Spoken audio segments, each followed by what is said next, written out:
Hyderabad MP Madhavilatha గురించి మాట్లాడాలి ఏం చెప్తారు? ఇంకా కాబోయే డైనమిక్ లీడర్ గెలుస్తుంది, పక్కా గెలుస్తుంది. ఎట్లంటే ఎందుకంటే అక్కడ వరుసగా చాలాసార్లు గెలిచిన అభ్యర్థి ఉన్నారు తనకు.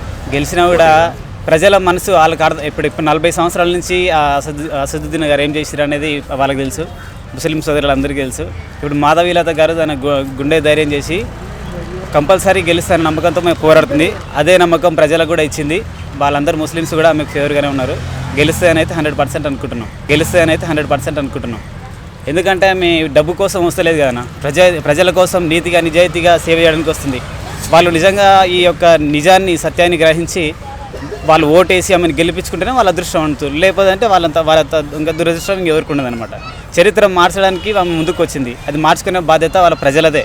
ఈమె ప్రయత్నం చేస్తుంది. వాళ్ళు గెలుపునిస్తారా ఓటమినిస్తారా అది వాళ్ళ ఇష్టం అనమాట. హైదరాబాద్ ఎంపీ మాధవీలత గురించి మాట్లాడాలి ఏం చెప్తారు? ఇంకా కాబోయే డైనమిక్ లీడర్ గెలుస్తుంది, పక్కా గెలుస్తుంది.